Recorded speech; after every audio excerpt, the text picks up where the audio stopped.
మనం చూస్తా ఉన్నాం తెలంగాణ రాష్ట్రంలో ఎక్కడ చూసినా కూడా ఇక గ్రామ పంచాయతీ ఎన్నికల సందడైతే నెలకొంది. ఇప్పుడు ఏ విలేజ్కి వెళ్ళినా ఏ గ్రామానికి వెళ్ళినా పండగ వాతావరణం కనిపిస్తూ ఉంది. ఎప్పుడు కనిపించని లీడర్లంతా గ్రామాలకి చేరుకుని ఒక అభ్యర్థులని బలపరుస్తూ అభ్యర్థులుగా ముందుకొస్తూ ఉన్నారు. మనం ఇప్పుడు గ్రామ పంచాయతీ సర్పంచ్ ఎన్నికలలో భాగంగా అచ్చంపేట మండలం ఐనోలు గ్రామంలో కాంగ్రెస్ పార్టీ సర్పంచ్ అభ్యర్థిగా వలువాయి తిరుపతయ్య గారు పోటీ చేస్తున్నారని మనం తెలుసుకున్నాం.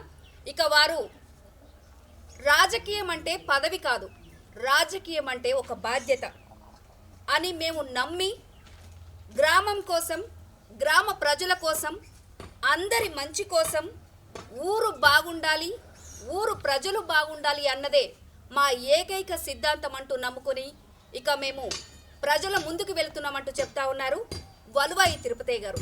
ఇప్పుడు మనతో పాటు ఉన్నారు, కొన్ని విషయాలు అడిగి తెలుసుకుందాం. నమస్కారం సార్. నమస్తే మేడం. సార్, మీ వ్యక్తిగత కుటుంబం గురించి, మీ కుటుంబ నేపథ్యం గురించి, మీ వ్యక్తిగత జీవితం గురించి, మీ ఎడ్యుకేషన్ గురించి. మా వ్యక్తిగత కుటుంబ అంశానికి వస్తే మాది షెడ్యూల్ తెగలకు సంబంధించినటువంటి ఒక ఎరకల తెగ. ఈ నల్లమల్ల ప్రాంతంలో ఉన్నటువంటి ముఖ్యమైన తెగలలో ప్రధానంగా మనకు కనిపించేవి లంబాడ, చెంచు, ఎరకల తెగలు ఈ ప్రాంతంలో కనిపిస్తాయి. అందులో ఈ ప్రాంతంలో చెంచులు ప్రధానంగా ఆదివాసీ తెగలకు సంబంధించినటువంటి వాళ్ళు. మేము ఎరుకల ఆదివాసీలో ఒక తెగగా గుర్తించబడిన వాళ్ళము.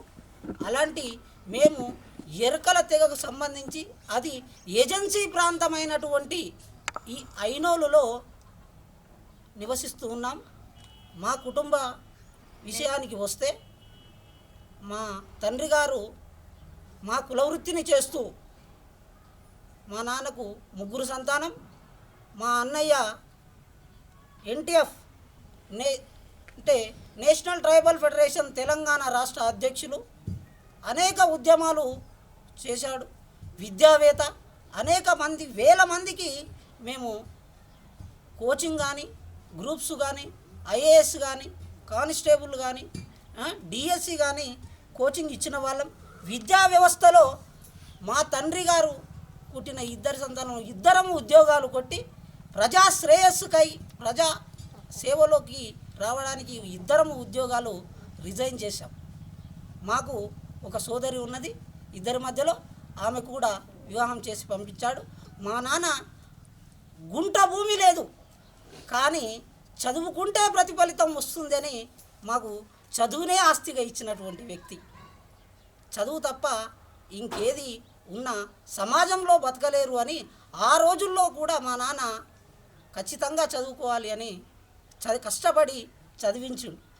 వలస జీవిగా తన జీవితాన్ని కొనసాగిస్తూ మా విద్యా వ్యవస్థని మాత్రం ఖచ్చితంగా చదువుకుంటే ఈ సమాజంలో నిలబడతాం, ఖచ్చితంగా కోలుకుంటామన్న ఉద్దేశంతో ఆ కాలంలో కూడా ముందు చూపుతో మా నాన్న మమ్మల్ని చదివించడం జరిగింది.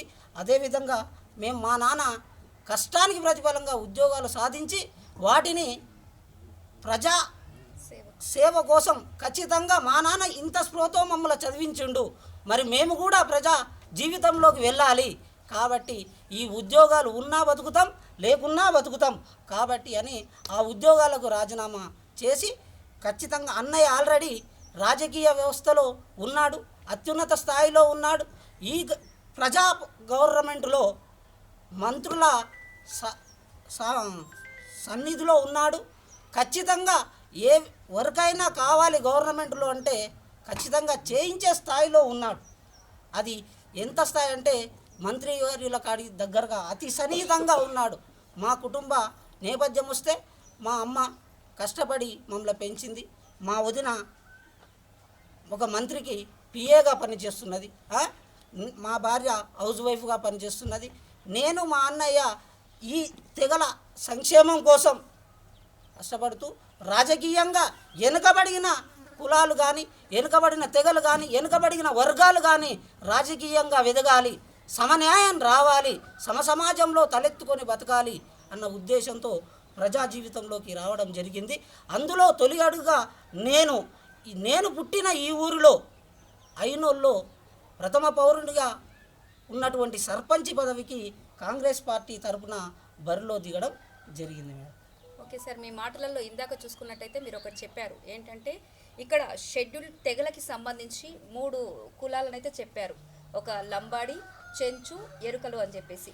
ఇంకా ఆ 3 కులాలు కాకుండా ఇక్కడ ఇంకా వేరే ఏ కులాలు ఉన్నాయి సార్? ఇంకేమేమి కులాలు ఉన్నాయి? ఐనోలు ఏజెన్సీ ప్రాంతమైన గ్రామం అయినప్పటికీ సమ్మిళితమైన ఒక ప్రాంతంగా కనిపిస్తుంది. సబ్బండ వర్గాలు ఉన్నటువంటి గ్రామం. అందులో ప్రధానంగా బీసీలు ఉన్నారు, ఓసీలు ఉన్నారు, ఎస్సీలు ఉన్నారు. తర్వాత మేము ఈ ప్రాంతానికి చెందిన ఎస్టీలమైన మేము కూడా ఉన్నాం. ప్రధానంగా బీసీలలో అనేక కులాల వాళ్ళు, వర్గాల వాళ్ళు నివసిస్తున్నారు. కానీ ఈ రాజకీయ రణరంగంలో వాళ్ళని పావులుగా మాత్రమే చూస్తున్నారు. ఎంతసేపటికి అధిక జనాభా కలిగిన లంబాడ అనే ఒక తెగ ఈ ఊరి మీద పెత్తనం చేయడం కోసం కొంతమందిని అడ్డు పెట్టుకొని సబ్బండ వర్గాలని అణగదొక్కే ప్రయత్నం చేస్తున్నారు. ప్రతి మూలన ఉన్న ప్రతి వ్యక్తి ఓటు ఎంత ఇంపార్టెంటో ఆ వ్యక్తిగత వికాసం కూడా అంతే ఇంపార్టెంటు. అందులో అన్ని సబ్బండ కులాలు ఉన్నాయి. చాకలి, మంగలి, గౌట్లు, అవసలోళ్ళు, ఈ విధంగా తీసుకుంటే ఒక 20 కులాలు ఊర్లో ఉన్నాయి. మరి మీరు ఇన్ని కులాలు ఉన్నాయని చెప్తున్నారు. ఇక్కడ మేము తెలుసుకున్న విషయం ఏంటంటే ఈ ఊర్లోకి ఎంట్రీ అయ్యేటప్పుడు ఇక్కడ చూసుకున్నట్లయితే ఎప్పటి నుంచో ఎస్టీ వాళ్ళు మాత్రమే, ఎస్టీ ప్రజాపాలకులు మాత్రమే ఇక్కడ గ్రామ పంచాయతీ పాలకులుగా కొనసాగుతున్నారని చెప్పేసి మేము చాలా విషయాలు అయితే విన్నాం, తెలుసుకున్నాం. ఎందుకు అంటే ఇక్కడ ప్రజలు ఏదైనా సమస్య వచ్చినప్పుడు ఆ పాలకుల దగ్గరికి వెళ్తున్నప్పుడు వాళ్ళ భాష కానివ్వండి, వాళ్ళ పద్ధతి కానివ్వండి, వాళ్ళ దగ్గరికి వెళ్ళి చెప్పే విధానంలో మేము చాలా ఇబ్బందులు ఎదుర్కొన్నామని చెప్పేసి చెప్తా ఉన్నారు. మరి మీరేమంటారు దానిపైన? ఎస్టీ పాలకులే ఉన్నారు అంటే ఇది ఏజెన్సీ ప్రాంతం కాబట్టి, 5వ షెడ్యూల్ ప్రాంతం కాబట్టి ఇక్కడ ఖచ్చితంగా పరిపాలనా అధికారం ఎస్టీల చేతిలోనే ఉంటుంది. కానీ ఆ పరిపాలనా అధికారం ఎస్టీ చేతుల్లో ఒక వర్గానికి మాత్రమే ఈ ఊరి చరిత్ర నాకు తెలిసినంత వరకు ఒక వర్గం చేతిలోకి వెళ్ళిపోయింది. ఆ ఒక వర్గం మాత్రమే, ఆ వర్గం వాళ్ళు అందరినీ కలుపుకొని పోతే ఈరోజు ఈ సమస్య వచ్చేది కాదు. కొంతమందికే ఒత్తాసులుగా మారి వాళ్ళు చెప్పిందే ప్రజాస్వామ్యం, మేము చెప్పిందే నిర్ణయం, మేము నిర్ణయం చేసిందే ఫైనల్ అనే విధంగా వ్యవస్థ కొనసాగిస్తుంది ఈ ఊరి వరకు. ఈ ఊరిలో మేము చెప్పిందే వేదం అనే విధంగా వ్యవస్థ కొనసాగుతూ ఉంది. ఈరోజు మేము కూడా అందరూ కలిసి నిర్ణయం తీసుకోవాలి కదా. గ్రామం అంటే అందరి నిర్ణయాలు, అభిప్రాయాలు ఉండాలి కదా. ఒక నిర్ణయం తీసుకునే ముందు ఒక విషయం మీద అందరి అభిప్రాయం తీసుకోవాలి కదా. అలా లేకుండా కొంతమంది మాత్రమే కూర్చొని ఇది మనం చేస్తున్నాం ఫైనల్ అనే అభిప్రాయాన్ని వ్యక్తం చేస్తూ నిర్ణయాన్ని బయటికి ప్రకటిస్తున్నారు. నేను అందరినీ భాగస్వామ్యం చెయ్యాలి కాబట్టి, అంటే ఈ వ్యవస్థలో మార్పు రావాలి, ఈ అధికారంలో మార్పు రావాలి అని ఉద్దేశంగా నా ప్రయత్నంగా తొలి అడుగుగా నేను సర్పంచ్గా అడుగు ముందుకేసాను. అదే సార్, మీ మాటలలో చూసుకుంటే ఆవేదన అయితే కనిపిస్తూ ఉంది. అంటే గ్రామం అంటేనే ఒక ప్రజా సమూహం, గ్రామం అంటేనే, గ్రామ ప్రజలంటేనే అందరం కలిసి ఒక కుటుంబం అట్లా భావించుకొని ఉండాలని చెప్పేసి మీ మాటలలో ఆవేదన అయితే కనిపిస్తూ ఉంది. మీరు ఒక ఎడ్యుకేటెడ్గా, మీరు ఒక యువతగా ముందుకొస్తే గ్రామాన్ని ఇంకా ముందుకు తీసుకెళ్ళగలుగుతాం. ఈ ఏదైతే ఈ ఎస్టీ రిజర్వేషన్ కాకపోయినా కూడా మీ గ్రామంలో ఎస్టీ తెగలు, ఈ షెడ్యూల్ తెగలు ఎక్కువగా ఉండటం వల్ల ఆ పంచాయతీ అభ్యర్థులను ఎక్కువగా కొనసాగించడం అనేది జరిగిందని చెప్పేసి చెప్తా ఉన్నారు. ఇప్పుడు మరి మీరు ముందుకు వస్తున్నారు, చాలా విషయాలపైన మీకు అవగాహన, మీరు ఎడ్యుకేటెడ్ కాబట్టి చాలా విషయాలపైన అవగాహన అయితే ఉంటుంది. ఇప్పుడు మీరు ఏ ఎజెండాతో ప్రజల్లోకి ముందుకెళ్తున్నారు? మేడం, ఎజెండా అనేది నాకు తెలిసిన అంతవరకే కాకుండా ఊరిలో కొంత మేధావి వర్గం కూడా ఉన్నది. ఏజెన్సీ ప్రాంతమైన ఈ ఊరిలో కూడా మేధావి వర్గం అనేది ఒకటి ఉంటుంది. వాళ్ళతో చర్చించి, పెద్దలు నాకు అండదండగా ఉన్న మా అన్నయ్యతో చర్చించి, మా అన్నయ్యకున్న వివిధ రాజకీయ సంబంధాల అనుభవంతో ఉన్న వ్యక్తులతో చర్చించి, ఐనోలుకు నేను ఏమి చేయగలను, నాకు ఎంతవరకు సాధ్యమవుతుంది, నేను ఇచ్చే హామీ ఎంతవరకు నిలబెట్టుకోగలను అని ఒక మేనిఫెస్టో తయారు చేశాం మేడం. అందులో ప్రథమంగా మాకు అచ్చంపేట మండలంగా ఉంది. అచ్చంపేట నుంచి ఈ బెల్ట్ ఏజెన్సీ బెల్ట్ బక్కలింగేపల్లి వరకు 72 కిలోమీటర్స్. ఒక మండల హెడ్ క్వార్టరు బక్కలింగాయపల్లి నుంచి అచ్చంపేటకు 72 గంటలు సింగిల్ రోడ్లో జర్నీ చేయాలంటే చాలా కష్టమవుతుంది. దానిలో ప్రధానంగా మేము ప్రతిపాదించింది ఐనోల్ని నూతన ఏజెన్సీ మండలంగా మరియు వీలైనంత వరకు రెవెన్యూ మండలంగా ప్రతిపాదన కోసం మేము దీనికి ఖచ్చితంగా ప్రయత్నం చేస్తాం. మమ్మల్ని పబ్లిక్ ప్రజలంతా దీవిస్తే దీన్ని ఖచ్చితంగా నెరవేర్చడానికి మేము ప్రథమంగా ఎందుకంటే ఒక మండల ఏర్పాటు జరిగితే దాదాపు ఊరి డెవలప్మెంట్ అనేది అన్ని విధాలుగా కొనసాగుతుంది కాబట్టి అది ప్రథమంగా తీసుకొని వచ్చినాం. ఆ తర్వాత వివిధ ఈ ఊర్లో నిజానికి ఎస్టీలమైన మాకు గ్రామ సర్పంచ్ అధికారం ఉన్నప్పటికీ బీసీలు ఓట్ల పోలరైజేషన్ వాళ్ళని వివిధ భాగాలుగా విడివిడిగా చేస్తున్నారు. అట్లాంటిది ఎక్కువ ఓటు భాగం జనాభా శాతం ఎక్కువ ఉన్నది వాళ్ళు మరియు ఎస్సీలు. వీళ్ళకు పెద్దమ్మ గుడి అని నేను చిన్నప్పటి నుంచి చూస్తున్నాను. ఎక్కడో అక్కడ ఊరి అవతల ఒక రాళ్ళ మధ్యలో గోడల మధ్యలో ఉన్నది. వాళ్ళు ఒక గుడి ప్రారంభం చేశారు. అది అసంపూర్తిగా మిగిలిపోయింది. దాని గురించి పట్టించుకునే వాళ్ళే, అది దాదాపు ఒక 10-15 ఏళ్ళ నుంచి దాని గురించి పట్టించుకున్న వాళ్ళే లేరు. అసంపూర్తిగా మిగిలిపోయింది. అది ఖచ్చితంగా పూర్తి చేస్తాను. తర్వాత హాస్టల్, ఇది అచ్చంపేటలో హాస్టళ్ళు ఉన్నాయి. ఐనోలు మండలం అయితే ఖచ్చితంగా హాస్టల్స్ వస్తాయి బీసీలకు, ఎస్సీలకు. ఎస్టీ వాళ్ళకు పీజీటీవీ హాస్టల్ ఉంది ఆల్రెడీ. కానీ మరి బీసీ వాళ్ళకు, ఎస్సీ వాళ్ళకు కూడా హాస్టల్ ఉంటే ఈ ఏరియాలో హై స్కూలు ఈ ప్రాంతంలో ఈ ఊర్లోనే ఉండింది ప్రధానంగా. అప్పుడు మా గురువు వాళ్ళు హాస్టల్ కూడా తేవడానికి ప్రయత్నం చేసారు. కానీ ఆ ప్రయత్నాలన్నీ అంతటితోనే ఏదో చిన్న లోపం వల్ల ఆగిపోయినాయి. నేను మా గురువులు చెప్పినటువంటి ఆ ప్రయత్నాన్ని కొనసాగిస్తూ, ఎందుకంటే హాస్టల్ వసతి ఉంటే విద్య అనేది డెవలప్మెంట్ జరుగుతుంది. ఇది మారుమూల ప్రాంతాలు కాబట్టి అక్కడి నుంచి రోజు అప్ అండ్ డౌన్ చేయకుండా హాస్టళ్ళ ఏర్పాటు కోసం ప్రభుత్వంతో ఖచ్చితంగా, మా ప్రభుత్వమే ఉన్నది కాబట్టి ఖచ్చితంగా హాస్టళ్ళ ఏర్పాటు చేయడం అనేది జరుగుతుంది. దానితో పాటు ఈ మధ్యకాలంలో ఏ చిన్న ఫంక్షన్ జరిగినా సరే, ఏ చిన్న ఫంక్షన్ జరిగినా ఫంక్షన్ హాళ్ళు బుక్ చేసుకుంటున్నారు. కానీ మా ఊరిలో నిజానికి ఫంక్షన్ హాళ్ళు బుక్ చేసుకునే వాళ్ళు కూడా చాలామంది ఉన్నారు. స్తోమత లేక ఉన్నారు. స్తోమత ఉన్న అచ్చంపేట ఊరు ఇదైతే అచ్చంపేటలో చేయాలి, ఆజీపూర్లో చేయాలి. అంత డిస్టెన్స్ ఒక 10 కిలోమీటర్ల అవతల మాత్రమే వెసులుబాటు ఉంది. దానికి గాను ఊరి ప్రజలందరికీ ఉచిత ఫంక్షన్ హాల్ ఒకటి ఏర్పాటు చేస్తే ఏ ఫంక్షన్ జరిగినా ఊరంతా పాల్గొంటుంది. అందులో నా ఉద్దేశం ఒకటే మేడం, ఊరు అంటే ఒక కుటుంబం. సమాజంలో కుటుంబ వ్యవస్థ అనేది అతి చిన్న ప్రామాణికమైతే ఈ భారతదేశంలో గ్రామం అనేది అతి చిన్న ప్రామాణికం. మహాత్మా గాంధీ చెప్తారు, గ్రామాల అభివృద్ధే దేశ అభివృద్ధి అని. ఎన్నెముక లాంటివి గ్రామాలు దేశానికి అని చెప్తారు.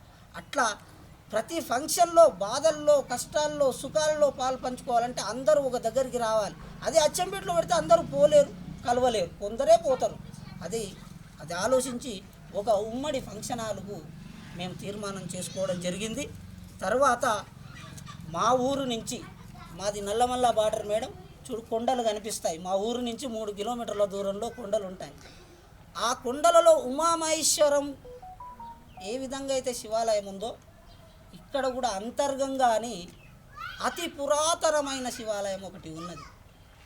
ఈ మధ్య మా గ్రామం, అక్కడ మాచారం గ్రామం, 2 బొమ్మనపల్లి గ్రామం, 3 గ్రామాలు కలిసి కొంత ప్రయత్నాలు చేస్తున్నారు.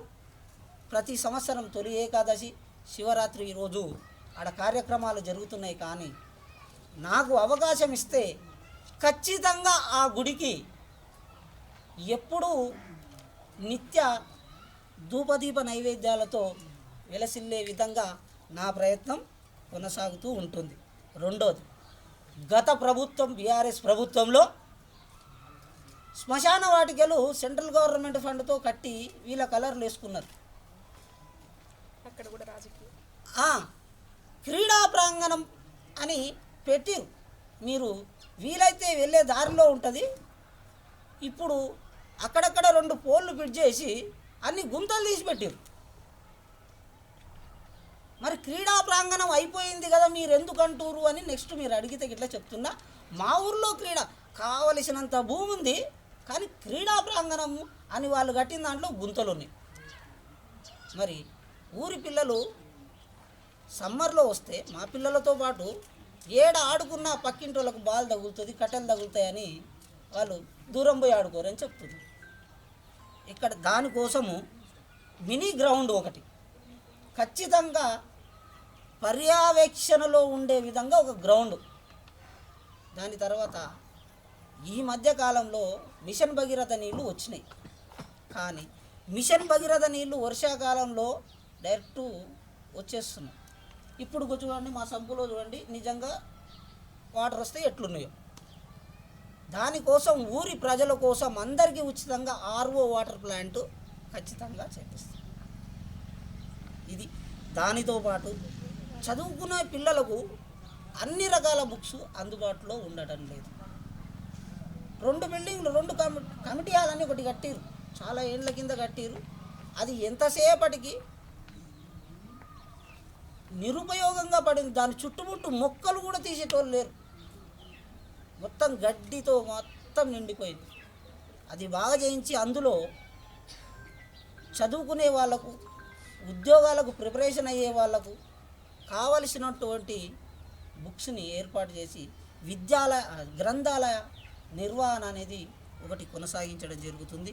ఇంకా సీసీ రోడ్ల గురించి చెప్పొద్దు మేడం. నేనే సర్పంచ్ అభ్యర్థిగా దిగినప్పటికీ ఇది ఇక్కడ పెద్ద హాస్టల్ ఉంది, పీవీజీటీ ఇంటర్మీడియట్ వరకు ఉంది. మీరు ఇప్పటిదాకా వచ్చినటువంటి ఈడంగా సీసీ రోడ్ వేయాలి. వర్షం వస్తే మొత్తం మునిగిపోయింది నిన్నమన్న. కానీ ఊర్లో పట్టించుకోవడం లేదు. ఎవరైతే అధికారంలో ఉంటారో వాళ్ళ ఇంటి చుట్టుముట్టు మాత్రం పట్టించుకుంటారు. వాళ్ళ ఇంటికి చుట్టుముట్టు వేసుకుంటారు సీసీ రోడ్. ఇది ప్రధానంగా ఖచ్చితంగా అందరూ అడగలేరు. అంత మాత్రాన వాళ్ళ ఇంటి దగ్గర పోయే రోడ్కు సీసీ రోడ్ ఉండొద్దా? నీ దగ్గరికి రావాలంటే అయ్యో పోతే ఏమంటారు అనే భయం జనాలలో. ఆ భయం ఉంది కాబట్టి వీళ్ళంతా ఇంకా పెత్తనం చేయగలుగుతున్నారు. బయటికి వచ్చి ప్రశ్నించగలిగితే దాని వివరణ ఏందో వాళ్ళు చెప్తారా లేదా అనేది తెలుస్తుంది. Next solar light. మా ప్రభుత్వం ఆల్రెడీ సోలార్ సిస్టమ్ మీద వ్యవసాయానికి ప్లస్ విలేజ్లకు అన్నిటికీ ఇస్తుంది. మా ఊరికి కూడా ఇది ఖచ్చితంగా మా సోదరుడు పై స్థాయిలోనే ఉండు ఖచ్చితంగా అడిగి ఇది కంపల్సరీ ఏర్పాటు చేపిస్తాం. రోడ్డుకి ఇరువైపులా చెట్లు నాటడం. నిజానికి ఎండాకాలం వస్తే ముసలోళ్ళు, పెద్దలు, వృద్ధులు ఏడ కూర్చోవాలనో అర్థమవుతలేదు. ఒకప్పుడు మా ఊరు నిండా చెట్లతో కనిపించేది. ఇప్పుడు మొత్తం చెట్లు తీసేసి ఇంటి ముందర కూడా సిమెంట్ వేసుకుంటున్నారు రోజులు. కనీసం రోడ్డు పక్కలన్న చెట్లు వేసి ఆ చెట్ల కింద ఆ సిమెంట్ చైర్లు వేస్తే పెద్దలు కూర్చొని 4 మాటలు మాట్లాడుకునే పరిస్థితి లేదు. అలాంటిది ఏర్పాటు చేయడం. తర్వాత ఇది వెనుకబడిన ప్రాంతం. అందులో పేద వాళ్ళు ఎవరైతే ఉన్నారో వాళ్ళకు ఎస్సీ, బీసీ, ఎస్టీ వాళ్ళకు కార్పొరేషన్ల లోన్ల వితరణకు మా వంతు సహాయం చేయడం, భరోసా ఇవ్వడం అనేది చేస్తాం కంపల్సరీ. తర్వాత ఏ ఊరికన్నా వెళ్ళండి, కూతులు ప్రధాన సమస్య అయిపోయింది అని గెలిపిస్తే ఫస్ట్ బోన్ తెచ్చుకొచ్చి మా గ్రామ పంచాయతీలో పెడతాం. ఏ వార్డోలు పెట్టుకుంటారో వాళ్ళు ఇష్టం, ఆడికి నేను ఇచ్చి పంపిస్తా. ముందు బోన్ తయారు చేయించి గ్రామ పంచాయతీలో పెడతా. ఇది కోతుల సమస్యకు నేను తీసుకున్నటువంటి నిర్ణయం. తర్వాత చిన్న చిన్న పండుగలు చేసుకుందామన్నా ఆ దేవాలయాలు ఇంకా చెట్టు కింద రాళ్ళు పెట్టే పూజిస్తున్నారు. కనీసం ఇంత హైట్ కడతారు. ఆ గుళ్ళు కూడా కట్టించలేదు గత పాలకులు కావచ్చు. ఇప్పుడు నిలబడ్డ అవతలోళ్ళు అయినా సరే ఇంతకుముందు పరిపాలనలోనే ఉన్నారు, కనీసం పట్టించుకున్న దాఖలు లేవు. ఆ చిన్న గుళ్ళ పునర్నిర్మాణాన్ని కూడా నేను ఖచ్చితంగా నెరవేరుస్తాను. ఇంకొకటి, ఇంత మాట్లాడే హక్కు ఇచ్చినటువంటి అంబేద్కర్కు మా ఊరిలో కనీసం బొమ్మ లేదు మేడం. ఉమ్మడి గ్రామ పంచాయతీలో 4000 ఓట్ల సామర్థ్యం ఉన్న అయినోళ్ళలో అంబేద్కర్ బొమ్మ లేదు. ఆయన రాసిన రాజ్యాంగం 5th షెడ్యూల్ ఏరియాలో ఉన్న మా ఊరిలో అంబేద్కర్ బొమ్మ లేదు. అది చెప్పడానికి నాకే సిగ్గుచేటుగా ఉంది. ప్రథమంగా అంబేద్కర్ బొమ్మని నిలబెడతాను ఊర్లో అని సగర్వంగా తెలియజేసుకుంటున్నాను ఈ విషయాన్ని అయితే ఖచ్చితంగా. నెక్స్ట్, నేను మా సోదరుడు ఉషాకిరణ్ ఆధ్వర్యంలో ఆశ్రిత ఫౌండేషన్ అనేది ఒకటి ఉంది. ఆ చారిటీ ద్వారా ఊరిలో ఎవరు చనిపోయినా ఆర్థికంగా ఓ 5,000 రూపాయలు మనం వాళ్ళకు ఆ దుఃఖాన్ని తీర్చలేంది, కానీ అప్పటికప్పుడు అది కూడా అందుబాటులో ఉండని సిచ్యువేషన్లు కొన్ని ఉంటాయి. చనిపోయిన వారికి ఒక 5,000, ఊరిలో ఎవరికైనా ఆడబిడ్డ పుట్టగానే ఒక 5,000 ఖచ్చితంగా ఇస్తాం. రెండోది, ఈ ఊరు మొత్తం అడవి ప్రాంతంలో ఉంది. అక్కడ కనిపించే నల్లమల్ల గుట్టల వరకు పొలాలు ఉన్నాయి. ఆ పొలాలకు పోయే రోడ్లు వర్షానికి కొట్టుకొని పోతే దాదాపు ఒక 3 ఫీట్ల హైటు గుంతలు పడ్డాయి రోడ్లు. ప్రతి సంవత్సరం జరిగేదే ఇది. మరి దానికి శాశ్వత పరిష్కారం అనేది ఏమి లేదా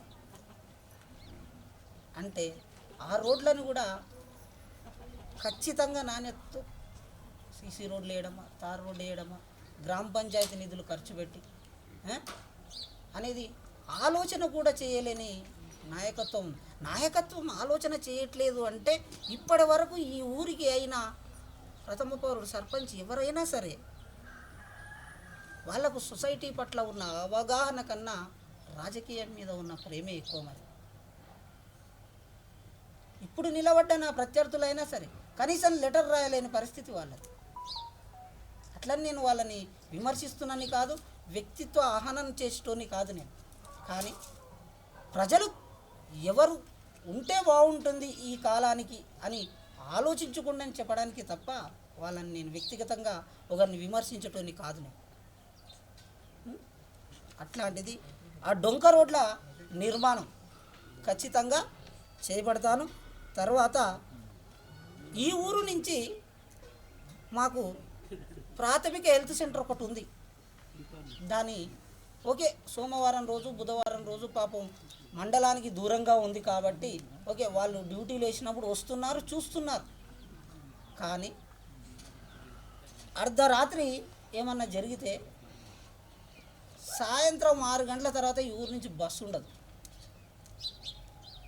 ఆటోలోలు పాపం పొద్దుగులు కష్టపడతారు, ఎవరు ఏ స్థితిలో ఉంటారో తెలియదు. కాబట్టి ఈ ఊరి గ్రామ పంచాయతీకి నా సొంత ఖర్చులతో ఒక ఉచిత అంబులెన్స్ని ఏర్పాటు చేస్తా. ఇక్కడి నుంచి అచ్చంపేట వరకు. అచ్చంపేటలో పెద్ద హాస్పిటల్ ఉంది, అక్కడ ఇట్లా పట్టకపోతే ఇట్లా అంబులెన్స్ ఉంటుంది. కాబట్టి ఎందుకంటే ఆపద చెప్పి రాదు ఏ కాలమైనా ఎప్పుడైనా. కాబట్టి సొంత ఖర్చుతో ఒక ఉచిత అంబులెన్స్ని ఏర్పాటు చేస్తాం మేడం. ఇది మా మేనిఫెస్టో. ఓకే సార్, మీ మేనిఫెస్టో వింటుంటే ఎంత అభినందనీయంగా ఉంది అంటే, మీ నిస్వార్థమైన సేవ ఒక చిన్న కుటుంబం నుంచి, ఒక షెడ్యూల్ కుటుంబం నుంచి వచ్చి, ఒక ఎడ్యుకేషన్తో ఒక ప్రజల సమస్యలపైన అవగాహన కలిగి ఉండి, మీరు మీ గ్రామం పట్ల మీ ప్రజల పట్ల చూపించే ఏదైతే నా ప్రజలకు నేను సేవ చేసుకోవాలనే తపన కనిపిస్తూ ఉందో అది చాలా అభినందనీయంగా ఉంది సార్. మేము మనస్ఫూర్తిగా మా ఛానల్ తరఫున మిమ్మల్ని అభినందిస్తూ ఉన్నాం. ఎందుకంటే ఇంత మంచి మేనిఫెస్టో ఒక గ్రామం కోసం ఆలోచించి ఇలా కూడా మేనిఫెస్టో ఉంటుందా అని చెప్పేసి మీరు చెప్పిన తర్వాత, మీ సమస్యల గురించి చెప్పిన తర్వాత ఆలోచన అయితే మాకు కూడా వస్తూ ఉంది. మీరు ఏదైతే శివాలయం, ఆ గుడి అని చెప్పేసి అన్నారో, ఆ శివయ్య ఆశీస్సులు కంపల్సరీ మీ మీద ఎప్పటికీ ఉండాలని మీరు నిజంగా ఈ ప్రజలకు సేవ చేసుకునే ఆ అవకాశం ఏదైతే మీ గ్రామ ప్రజలు మీకు తప్పకుండా కల్పిస్తారనే నమ్మకం మాకు కూడా ఉంది. ఇంకా మీరు చివరిగా మీ గ్రామ ప్రజలకు ఏం చెప్పాలనుకుంటున్నారు? నా గ్రామ ప్రజలకు నేను మనస్ఫూర్తిగా తెలియజేయడం చున్నది ఏమనగా, నిర్ణయం తీసుకునే సమయం వచ్చినప్పుడు సరి అయిన సమయంలో సరి అయిన నిర్ణయం తీసుకోకపోతే ఖచ్చితంగా నష్టపోతాం. ఒక కుటుంబ యజమాని సరి అయిన నిర్ణయం తీసుకోకపోతే ఆ కుటుంబం మాత్రమే ఇబ్బంది పడుతుంది. ఊరి ప్రజలు సరి అయిన నిర్ణయం తీసుకోకపోతే ఊరు మొత్తం ఇబ్బంది పడుతుంది. కాబట్టి మీరు సరి అయిన నిర్ణయం తీసుకుంటారని ఆశిస్తూ నేను సర్పంచి బరిలో ఉన్నాను. సీరియల్ నెంబరు 2 కత్తెర గుర్తు మీద మీ అమూల్యమైన ఓటు వేసి నన్ను గెలిపిస్తారని ఆశిస్తూ ఉన్నాను. Thank you. మీరు ఏదైతే చెప్పారో మీ మాటలలో ఏదైతే ఆ ఆవేదన ఉందో మాకు అది చాలా బాగా అర్థమవుతుంది సార్. వలువాయి తిరుపతయ్య కాంగ్రెస్ పార్టీ సర్పంచ్ అభ్యర్థిగా మీ గ్రామంలో ఒక ఏదైతే అభివృద్ధి వెనుకబడిపోయిందో, అంటే చాలా సమస్యలు నా గ్రామంలో పేరుకుపోయాయి, నేను నా సమస్యలపైన అవగాహన ఉంది కాబట్టి నేను గ్రామాన్ని ముందుకు తీసుకెళ్తానంటూ మీ ముందుకు వస్తున్నారు వలువాయి తిరుపతయ్య గారు. మేము కూడా మా తెలంగాణ టీవీ ఛానల్ తరఫున అత్యధిక భారీ మెజారిటీతో వలువాయి తిరుపతయ్య గారు గెలుపొందాలని మనస్ఫూర్తిగా కోరుకుంటున్నాం. ఇంతసేపు మనం చూసాం కదా, వలువాయి తిరుపతయ్య ఒక సామాన్యమైన కుటుంబం నుంచి వచ్చి చిన్నప్పటి నుంచి ఒక మంచి చదువులు, ఒక ఉన్నతమైన చదువులు చదివి ఒక గవర్నమెంట్ జాబ్ కూడా రిజైన్ చేసి ఏదైతే నా గ్రామం ఉందో ఆ గ్రామం పైన అభిమానంతో, ప్రజలపైన అభిమానంతో నేను నా గ్రామానికి, నా ప్రజలకు సేవ చేయాలని ఒక ఆకాంక్షతో ముందుకు వెళ్తున్నానని చెప్పారు. ఆయన అలా ముందుకు వెళ్ళడానికి వెనుకాల సపోర్ట్ చేస్తూ ముందుకు తీసుకెళ్తా ఉన్నారు నా అన్నయ్య అని చెప్పారు. సార్ అయితే మనతో పాటు ఉన్నారు. మరికొన్ని విషయాలు అయితే అడిగి తెలుసుకుందాం. నమస్తే సార్. నమస్తే అమ్మా. సార్ మీ పేరు? నా పేరు ఉషా కిరణ్ అమ్మా. ఓకే సార్, ఇప్పటిదాకా మీ తమ్ముడు మాటల్లో విన్నాము, ప్రతిదానికి నా అన్నయ్య అని చెప్పేసి అంటా ఉన్నారు. ఇప్పుడు ఉన్న ఈ జనరేషన్లో, ఈ కాలంలో కూడా ఇలాంటి మీ అన్నదమ్ములను చూస్తుంటే చాలా ఆనందంగా ఉంది సార్. అంటే ఎందుకు మీరు తిరుపతయ్య గారిని సర్పంచ్ అభ్యర్థిగా పోటీలో నిలబెట్టారు? థ్యాంక్ యూ అమ్మా. మేము పేదరికంలో ఉన్నప్పటికీ ఊరి సమస్యలు గుర్తుండేవి. మేము కొంచెం పెద్దగా ఈ ఉద్యోగాలు సాధించాక మన కుటుంబమే బాగుపడుతుందని అనిపించేది. తర్వాత అనేక మందికి విద్యా బుద్ధులు నేర్పే గురువుతో ఉండి గ్రూప్ 1, గ్రూప్ 2 ఐఏఎస్లకు కోచింగ్లు ఇచ్చి ఒక 50,000 మందికి 2 రాష్ట్రాల్లో 2009 నుంచి 19 వరకు నిరవధికంగా ఇవ్వడం జరిగింది. అందులో నా సాటిస్ఫాక్షన్ ముగిసింది. ఆ తర్వాత national tribal federation national committee నన్ను ఈ తెలంగాణ రాష్ట్రానికి అధ్యక్షుని చేసి 33 తెగలకు ఏ సంక్షేమ, ఏ విద్య, ఏ ఉద్యోగ, రాజకీయ అభివృద్ధులకు సంబంధించి చైతన్యం చేయాలో దానికి నేను రాష్ట్ర అధ్యక్షుని అవ్వడం జరిగింది. దాని ద్వారా నన్ను చూసి నా తమ్ముడు కూడా తనకున్న ఉద్యోగాన్ని రాజీనామా చేసి నేను నీ వెంటే అని అనడం నాకు సంతోషం అనిపించింది. అప్పటి నుంచి ఉద్యమాల్లో ఇద్దరం కలిసి పార్టిసిపేషన్ చేసేవాళ్ళం. అయినప్పటికీ రాజకీయ ఆకాంక్ష కోసం కాదు, జ్ఞానంతో కూడిన యుద్ధం చేసిన వాళ్ళం. కాబట్టి ఈ సమాజము అంత పేదరికము, సంక్షేమము, మరి అభివృద్ధిలో వైపే పోవాలనే ఉద్దేశంతో మేము ప్రథమంగా మా ఊరిలో ప్రథమ పౌరుడు ఒక అవకాశం తీసుకొని మేము మా పార్టీ తరపున మేము తనని నిలబెట్టడం జరిగిందమ్మా. ఓకే సార్, ఇక్కడ ప్రజల్ని మేము అంటే ఇక్కడ చూస్తే కొన్ని విషయాలు అయితే అడిగి తెలుసుకోవడం జరిగింది. మీది ఏదైతే ఉందో అంటే రాజకీయం అంటే చాలా వరకు స్వార్థంగా, అంటే సరే కొంత గ్రామానికి అభివృద్ధి చేసినా కూడా కొంత వాళ్ళ వ్యక్తిగత విధానానికి అయితే వాడుకోవడం అయితే చూస్తూ ఉంటాం ఎక్కడికి వెళ్ళినా. కానీ ఏదైతే మీ నిస్వార్థమైన సేవ ఉందో అది ప్రజలు చెప్పే మాటలను బట్టి చూస్తే నిజంగా మిమ్మల్ని అభినందించలేకపోతా ఉన్నాం సార్. అంటే ఎందుకు మీకు గ్రామానికి, గ్రామ ప్రజలకు అలాంటి సేవలు చేయాలని మీరు, అంటే ఇప్పుడు ఏదైనా చదువు అయితే, విద్య అయితేనేమి, ఒక వైద్యానికి ఉచిత అంబులెన్స్ కూడా మీరు చేస్తామని చెప్పేసి నిర్మిస్తామని చెప్పేసి చెప్తా ఉన్నారు. ఎందుకు మీకు ఇలాంటి సేవలు చేయాలనే ఆలోచన కలిగింది సార్? ఉన్న ఊరు కన్నతల్లి వంటిది. అమ్మకు అన్నం పెట్టలేనుడు దేశానికి ఏం చేయలేడు. మరి ఊరికి సేవ చేయడం, తల్లిని ప్రేమించడం వంటిది అని నా భావన. అటువంటి భావనలో విద్య, వైద్యం అనేది చాలా ముఖ్యమైన అంశం. మారుమూల ప్రాంతంలో ఇక్కడ రైతులు ఉంటారు. ఈ రైతులు ఏం చేస్తారు? చెట్టు పుట్టల్ని అన్ని చూస్తుంటే పాము పడకలు ఏ సమయంలో ఏమైతే తెలియదు. అదేవిధంగా ప్రసూతి మహిళలు ఏ సమయంలో వారికి ఏమైనా, ఎంత మారుమూల అచ్చంపేట నుంచి అంబులెన్స్ రావడానికి కూడా ఇక్కడ నుంచి ఒక 25 నిమిషాలు పడుతుంది. అదే 20 నిమిషాలు ఇక్కడ నుంచి అక్కడికి చేరుకుంటాం.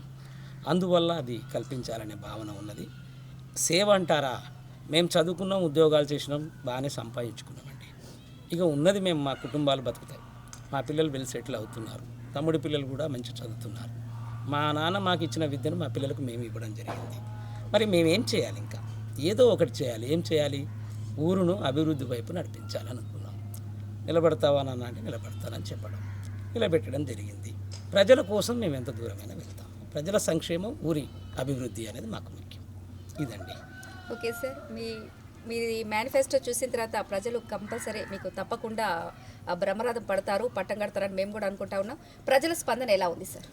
ప్రజలు ఎప్పుడు కూడా న్యూట్రల్గా ఉంటారండి. ఎప్పుడు ఎమోషనల్స్ ఫీలింగ్స్ ఎలక్షన్స్ టైంలో ప్రజలు చెప్పలేరు. మరి ప్రజలు ఏమనుకుంటున్నారు అంటే, బాగుంటే వాళ్ళు ఖచ్చితంగా మమ్మల్ని ఆదరిస్తారు. మరి గతంలో 50 సంవత్సరాల నుంచి మరి అక్షర జ్ఞానం లేని వాళ్ళను సర్పంచులుగా ఎన్నుకొని మరి చిన్న చిన్న బిల్లులు తెచ్చి సీసీ రోడ్లు వేసుకొని వాళ్ళ బిల్లులు వాళ్ళు క్లెయిమ్ చేసుకునే వరకే ఈ ఊరి యొక్క డెవలప్మెంట్ ఆగిపోయింది. మేము ముందు చూపు జాగ్రత్తగా ఒక 20 సంవత్సరాల ప్రణాళికను మేము మేనిఫెస్టో రూపంలో ముందర పెట్టడం జరిగింది. ఈ 20 సంవత్సరాలు తిరుపతి అనే ఉంటాడంటే ఉండడు, ఎవరున్నా అది చేయాల్సిందే. అటువంటి విధంగా మేము ముందుకు తీసుకెళ్ళి మేనిఫెస్టో పెట్టాము. ప్రజలకు అన్నీ తెలుసండి. ఎవరిని సర్పంచ్గా చేస్తే లేదా ప్రెసిడెంట్గా చేస్తే వారికి మంచిగా ఉంటుందో, ఎవరు ప్రజలకు నిరంతరం వెంబడి ఉండి వాళ్ళ కష్ట సుఖాలు వచ్చినా నేనున్నాననే భరోసాతో తీసుకెళ్ళి వారి కష్టాన్ని తీసేస్తారో వారిని తప్పకుండా గెలిపిస్తారని నేను ఆశిస్తున్నానమ్మా. Okay sir, very good sir. మీతో మాట్లాడిన తర్వాత మేము కూడా చెప్పలేకుండా ఉండలేకపోతున్నాం. మీరు తప్పకుండా ఏదైతే ఈ నిస్వార్థమైన సేవ గ్రామానికి చేయాలనుకుంటున్నారో ఆ సేవే మిమ్మల్ని ముందుకు తీసుకెళ్తుందని మేము కూడా నమ్ముతా ఉన్నాం sir. Thank you sir. Ainolu గ్రామ ప్రజలకు తెలియజేయనిదేమనగా, నేను ఎరుకలి తిరుపతయ్య సన్ ఆఫ్ బాలయ్య ఐనోలు సర్పంచ్ అభ్యర్థిగా పోటీలో నిలబడి ఉన్నాను. ఈ ఊరికి ఉన్న సమస్యలు, ఈ ఊరి అభివృద్ధి మీద అవగాహన కలిగినటువంటి వ్యక్తిగా కొన్ని అంశాలు మీ దృష్టికి తీసుకొస్తున్నాను. ఈ ఊరికి ప్రధానంగా అభివృద్ధి ప్రభుత్వ పరంగా జరుగుతుంది.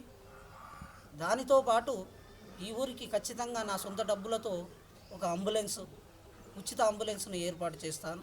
అదే కాకుండా ఆశ్రిత ఎడ్యుకేషనల్ అండ్ వెల్ఫేర్ సొసైటీ ఆధ్వర్యంలో మరణించిన వాళ్లకు తక్షణ ఆర్థిక సహాయంగా 5,000, ఊరిలో ఎవరికైనా ఆడబిడ్డ పుట్టగానే ఒక 5,000 సహాయం అందజేయడం జరుగుతుంది. అంతేకాకుండా ఊరిలో అభివృద్ధి కార్యక్రమాలు అన్నీ యథావిధిగా మా మేనిఫెస్టోలో ప్రకటించినట్టు వాటన్నిటినీ నెరవేరుస్తారని తెలియజేస్తున్నాను. మరియు నాది సీరియల్ నెంబర్ 2 కత్తెర గుర్తు. మీ అమూల్యమైన ఓటు ఖచ్చితంగా వేసి గెలిపిస్తారని వేడుకుంటున్నాను.